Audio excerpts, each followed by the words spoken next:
Mexicans have spoken. It's important to note that ugly Americans banned in Mexico because, yeah, you have, just like any other segment of population, good people and bad people. That's just true in all segments of the population. I mean, there are people that you have to be careful. You don't really want them around. You don't want to be around them. They're just, they're just hostile and unfriendly and, backstabbers. And in this realm, they're trolls. They do trolling. You get these trolls. Oh, you're causing gentrification. To us, trolls saying, oh, you're causing gentrification. Hello, you're a troll.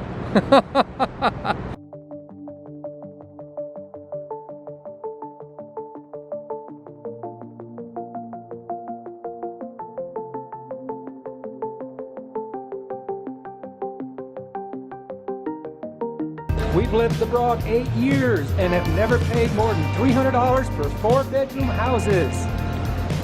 Hey, how do you like that?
And these situations, they're not to be taken lightly because, as you see in places like Sri Lanka where things fall apart, and it seems like that, I don't know, I mean, it could be said, one can sit here and speculate and engage in conspiratorial thinking and such and say, well, maybe there's a big hand trying to, cause disruptions and upheaval in every country. Well, whether that's true or not, you don't really have to accept that thought at all to just be able to say that, well, look, it does happen. And in the case where it does happen, if there's a large, where people are getting displaced and they can't pay their bills, they can't afford to live because of other reasons, because of the way that those in charge are just creating catastrophe for one reason or another, if there's a large presence of foreigners, it's a lot easier to blame the foreigners. Isn't that one of the things that's happening in America? And I know it's a hot button subject, but when you get down to the nitty-gritty of it, I mean, if there's just a handful of foreigners, it's pretty hard for locals to really blame the foreigners for anything. And I'm not saying that they will or that they do. I'm just saying that under certain very specific conditions in a SHTF scenario, right? If there's a larger presence of foreigners, it's easy to do. It would be very easy to sit here and blame the foreigners.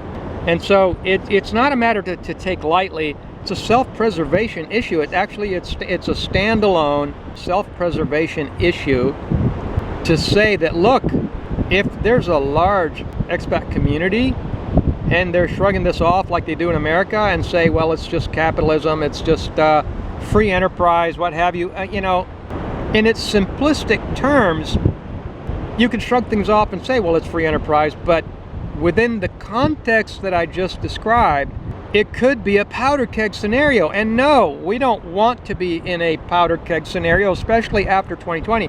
You know, we want the complete opposite. We want to be ready and be self-sufficient and be ready to survive and prosper during any kind of calamity. And so while I've been talking about this for many years, the situation hasn't gotten any lighter. It's actually getting more aggravated due to all of the players and all of the things that are happening across the globe, and the things that could happen in the locale and in the area where you are in or are hoping to be in, whether that be Ecuador, Mexico, or anywhere, Eastern Europe, Asia, wherever it is that you happen to be at the moment or are hopeful to be. And in this particular case, we happen to be in Mexico, and there's a lot of noises going on about this subject. And to me, I want to stay safe, and I don't want anyone to blame me for displacing them. And I've been teaching people for 10 years not to do it. Years ago in expat circles, the idea that as a foreigner, you're a guest in someone else's country was being pushed around, which that's a whole other subject I could talk about in a different video. But if that school of thought was true, then how is it that we can just justify and minimize and sweep under the rug the idea that you're basically dislocating the ability of the locals to live in their own cities? I mean, people coming from North America and kind of shrugging off and saying, oh, whatever, gentrification, free enterprise, capitalism.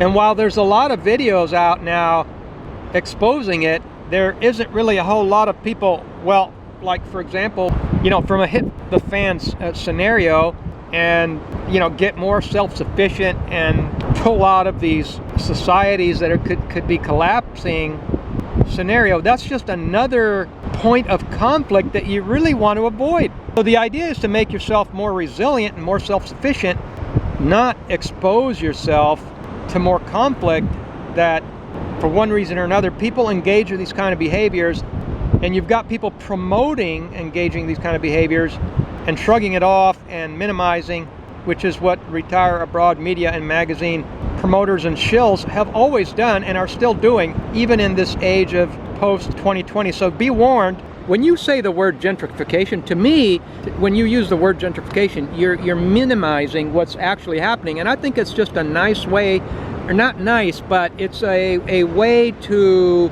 kind of sugarcoat what you're actually doing. What you got to put some context to it, okay?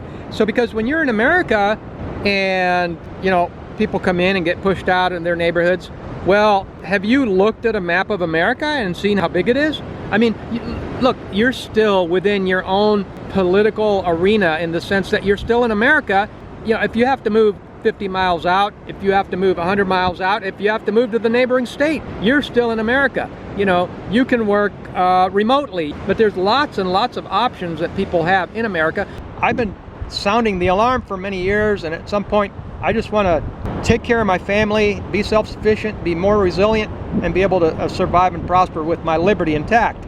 And so the takeaway for the viewer is that, you know, if you're going into an area that's got a lot of these foreigners coming in, and especially that's promoted by Retire Abroad media and magazine and their vlogging shills, really important nowadays, I would think twice. I would reconsider. I'm just warning you, because things are, the conflict has always been there, but, you know, the more it's put in the news, the more aware other locals become. It's like the locals, they knew something was wrong, but now they see people speaking up, and it's bound to, you know, just grow. It's kind of like inflation is already up so high, okay, that now it's just double inflation. Exactly. Inflation is getting out of hand in all over the globe, and that's that context I was saying earlier, is that the context is the foreigners coming in, and if they do so in volume, you know,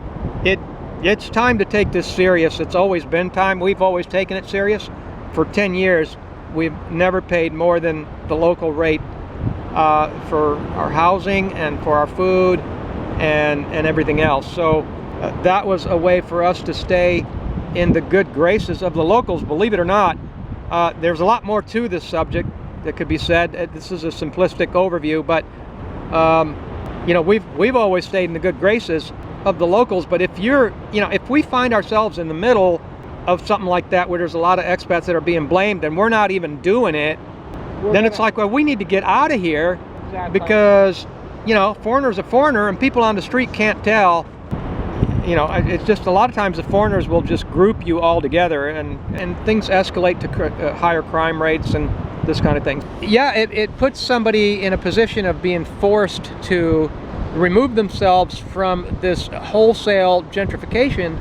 And again, I don't really like the word gentrification. This wholesale displacement that foreign communities do, that is actively encouraged within the Retire Abroad media and magazine and their vlogging shills.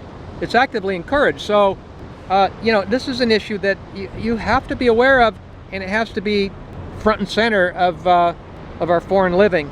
And I was saying in a different video, this industry, I'm just shaking my head. I just, I'm about to quit. I'm about to quit because it can get discouraging, because it's like the kind of psychology behind this, and I have difficulty saying this because I'm here.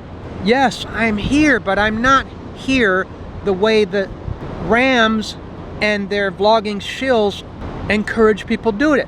I'm here as a local. As a foreigner, I'm a foreigner, but on a local level. And so I'm doing what I can to stay out of trouble abroad. But I see trouble brewing, and people don't realize this, and they don't realize it until it's too late. Like in Portugal, people protesting and all that. And it's a double-edged sword. I mean, people are. The thing is that you can sit here and debate this all day. People can say, well, whatever, I'm just going to do whatever I'm going to do, and whatever, they can just lump it. And the tourism industry, the local tourism industry, is going to say the same thing. And just some of the locals, the ones that are being displaced, they're going to be the unhappy ones. But what it comes down to is the chances of becoming a victim of crime on the street, okay?